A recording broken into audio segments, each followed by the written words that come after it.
palabras, expresiones que aparecen en tu libro y que no es tuya porque pertenece al prólogo, este libro es postmasculino. ¿Qué opinas de eso, Carlos? Bueno, el prólogo fue escrito por el escritor quilpueíno Gabriel Castro. Él criticó muy afanosamente este libro y claro, una de las primeras frases que escribe él es que es postmasculino. Conversando de este tema, creo que esto tiene que ver con que mi libro deja un poco de lado las representaciones de lo masculino, inclinándose hacia lo femenino, hacia la femineidad, el feminismo y también hacia los temas que representan a la mujer. Por eso me parece que este comentario fue acertado si se refiere a eso. Sin embargo, me gustaría más bien que se refiriera a postpatriarcal. ¿Por qué? Es una pregunta, ¿por qué postmasculino y no postpatriarcal? Creo que lo patriarcal es un constructo cultural que nos embriaga a toda nuestra cultura. Por lo tanto, si mi libro quiere destruir algo, es el patriarcado, no al hombre ni lo masculino, porque en esencia todos poseemos un lado femenino y un lado masculino. Perfecto. Sin embargo, tienes que reconocer que de alguna manera algunos poemas parecieran ir en contra de lo que acabas de decir. Por ejemplo, ¿sí? ¿Podría algún lector despistarse de alguna manera? Por ejemplo, ¿recuerdas algunos de los poemas o nos podrías leer algunos de los poemas que en realidad pudieran confundir al lector con respecto a eso que acabas de intelectualizar? Sí, claro. Bueno, este libro fue escrito, no, los libros como tú sabes no se escriben de un día para otro. Fue escrito alrededor de 4 años de trabajo que, si bien es cierto, no comenzaron los primeros poemas a ser, voy a escribir un libro, sino que luego de 4 años de trabajo yo me di cuenta que tenía el material suficiente para redactar un libro. Por lo tanto, fue una época en que la escritora, yo, vivía un proceso de profundo feminismo radical, de mucho odio y bueno, eso yo siempre lo correspondo a lo que sucedió con la historia en general del feminismo, que primero pasó por una etapa de violencia, que es la primera ola, y luego poco a poco se fue entendiendo mucho mejor y es lo que hoy vivimos, que son todas las etapas de los estudios de género, entre otros, ¿cierto? Creo que siento yo en mi ser que también viví ese proceso. Este libro fue escrito en la primera ola de mi vida, puede ser así, de mucha violencia, mucho odio, donde prácticamente quería destruir al sexo masculino o sexo hombre, ¿cierto? Pero hoy en día no, ya es mucho más, he estudiado mucho más, he entendido mucho más, me he ido por una línea mucho más espiritual, ¿me entiendes? Entonces, hoy en día no, creo que lo masculino y lo femenino tienen que coexistir. Claro, uno de los poemas etapa radical, digamos. De esta etapa radical, primero que todo, fue el Manifiesto Lunáticas, donde llamo en un fuerte grito al auge y a la toma de determinación de la femineidad y de la fertilidad, que dice algo así como femineidad y fertilidad. La luna sobre el poder pater ancestral, ciervo iracundo oculto tras la imagen solar, preso en tus redes por herencia fatal, preso en ti mismo perecerás. Mujer, encuéntrate libre y lunática total. ¿Y alguno que se acerque a una etapa menos radical con respecto a la confrontación de masculino-femenino? Sí, claro. Que sea más conciliador. Bueno, tengo otros textos que ni siquiera tienen sexo ni género. Quisiera leer uno de esos, tal vez, que puede ser un autor femenino, un autor masculino o un hablante lírico totalmente andrógeno. Por ejemplo, Presente Continuo. Primavera en colores, atardeceres sangrientos perdidos en el horizonte. La mente olvidada, el cuerpo distante. El cielo amanece, todo en un instante. Anhelo intermitente de noches en vela, el viento perdido, un ser errante. Hemos hablado de que tú has mencionado la palabra lunática. Sí.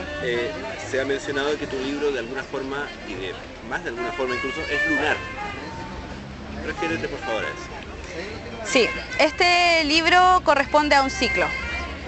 No empieza aquí, en el prólogo queda muy claro que no tiene un comienzo ni un fin, porque dice el escritor Gabriel Castro, que me parece notable que se haya dado cuenta de eso, sin que yo siquiera se lo comentara.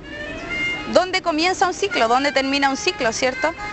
Entonces yo quise hacer ese ciclo, pero casi siempre las cosas mueren, nacen, no, ¿cómo es? Nace, muere, nace, crece y muere. Lo mío es menguar, que es la primera parte que es la primera parte del libro.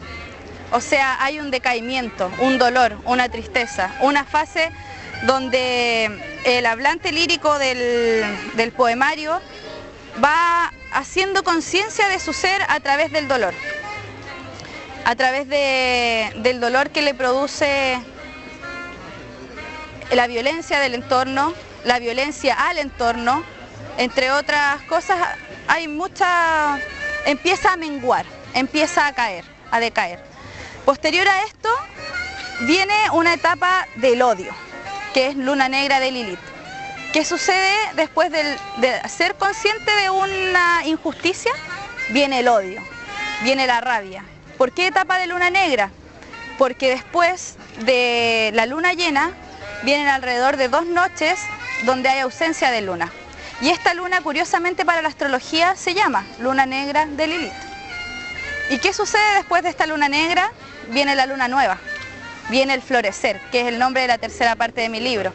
No quise poner todo el ciclo lunar porque es más bien florecer. ¿Qué sucede después de la muerte? Hay un nuevo ciclo, hay un nacimiento, como lo proponen muchas religiones orientales, o más bien como lo propone la espiritualidad en sí. Después de una muerte hay un comienzo, ¿cierto? ¿Y qué pasa en este comienzo? Hay un florecimiento, ya dejó atrás el dolor de la injusticia, el odio, la aberración, la destrucción. Uno de mis poemas se llama Destrucción, pero no destruir para aniquilar, destruir para volver a nacer, destruir para florecer, para un recomenzar, que integre todo. ¿Y qué tipo de poemas pongo en esta parte?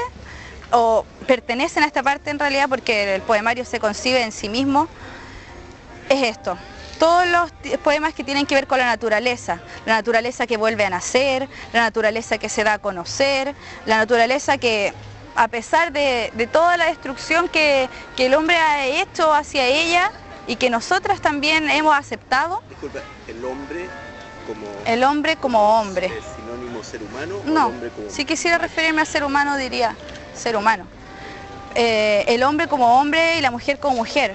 Creo, este punto es muy importante, creo que la historia del hombre ha sido escrita por el hombre, ¿cierto? Pero que nosotras hemos permitido inocentemente la destrucción en pos de la prosperidad, de la civilización, del cemento, y creo que no hemos metido la cuchara y decir, oye, para, aquí el árbol estuvo primero. Y eso, no solo nosotras, sino que el lado emocional, que correspondería al lado femenino, que tenemos todos y todas, que es ese lado de la sensibilidad, que hemos ocultado, que hemos petrificado. Háblanos del libro como objeto, porque tu libro de alguna Sí, manera es un libro objeto. A ver, cuéntame. Libro objeto. Yo cuando dije quiero hacer un libro, ni siquiera me molesté en enviarlo a editoriales, ni que alguien, bueno, entre mis amistades y gente del círculo escritural, sobre todo acá en la ciudad de Quilpué, claro que me importa su opinión, pero no me importaría o no siento la necesidad de que una gran editorial de la institución literaria venga y sienta la osadía de poder determinar los parámetros con que deben considerarse mi obra, si es buena o mala.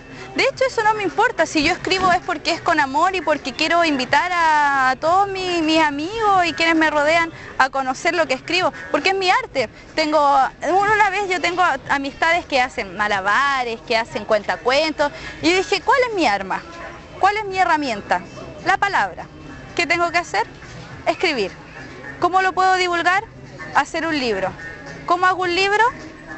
Yo estudio pedagogía en castellano y bueno, mi pasión son los libros. Por lo tanto, manejo en mi mente la construcción de un libro. Soy capaz de hacerlo en Word, simplemente en Word. Lo escribí, márgenes, aquí y allá, toda mi vida trabajando en Word. Luego dije, tapas. Tapas, ¿cómo hago las tapas? Reciclaje, reutilización, una tapa de cartón, forraje, revista History Channel, no, History National Geographic. Y listo, se acabó. Encuadernación, YouTube, cómo se encuadernar y listo. ¿Qué encuadernación es? Es encuadernación japonesa, de costura japonesa.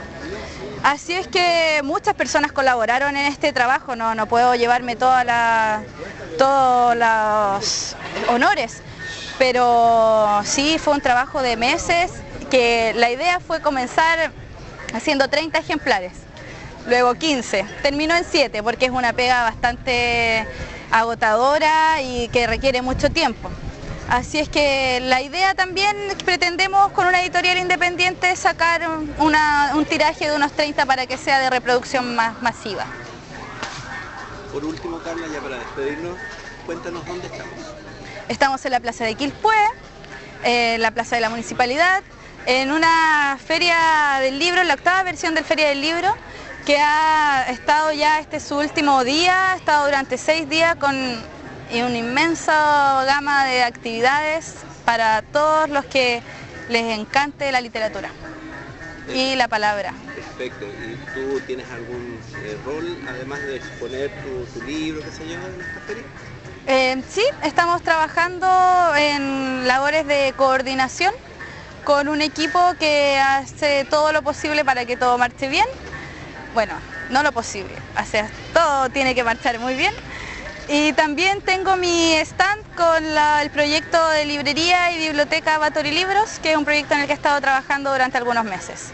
¿Cómo ha sido la experiencia de estar coordinando junto con Diego Middleton la Feria del Libro de Quilpué? Ha sido caótica. Ha sido caótica. Es primera vez que, además, primera vez que ambos trabajamos en un evento como este, con tales dimensiones, porque por lo tanto, ha sido difícil aprender y además hacerlo al mismo tiempo. Dicen que se aprende en la práctica y esta ha sido una de esas instancias, pero ha sido agradable con sus altos y sus bajos, pero una experiencia de aprendizaje.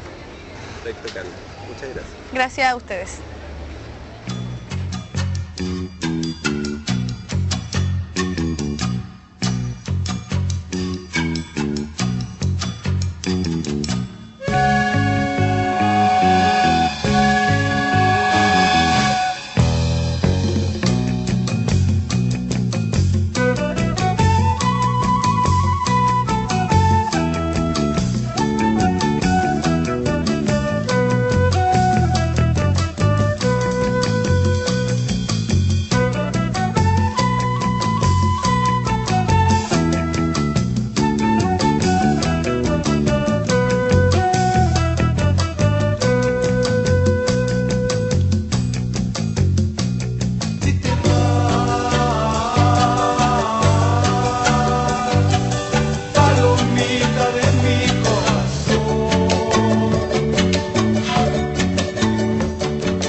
Hablemos sobre eso. Sí, bueno, el prólogo fue escrito por el escritor quilpueíno Óscar Castro.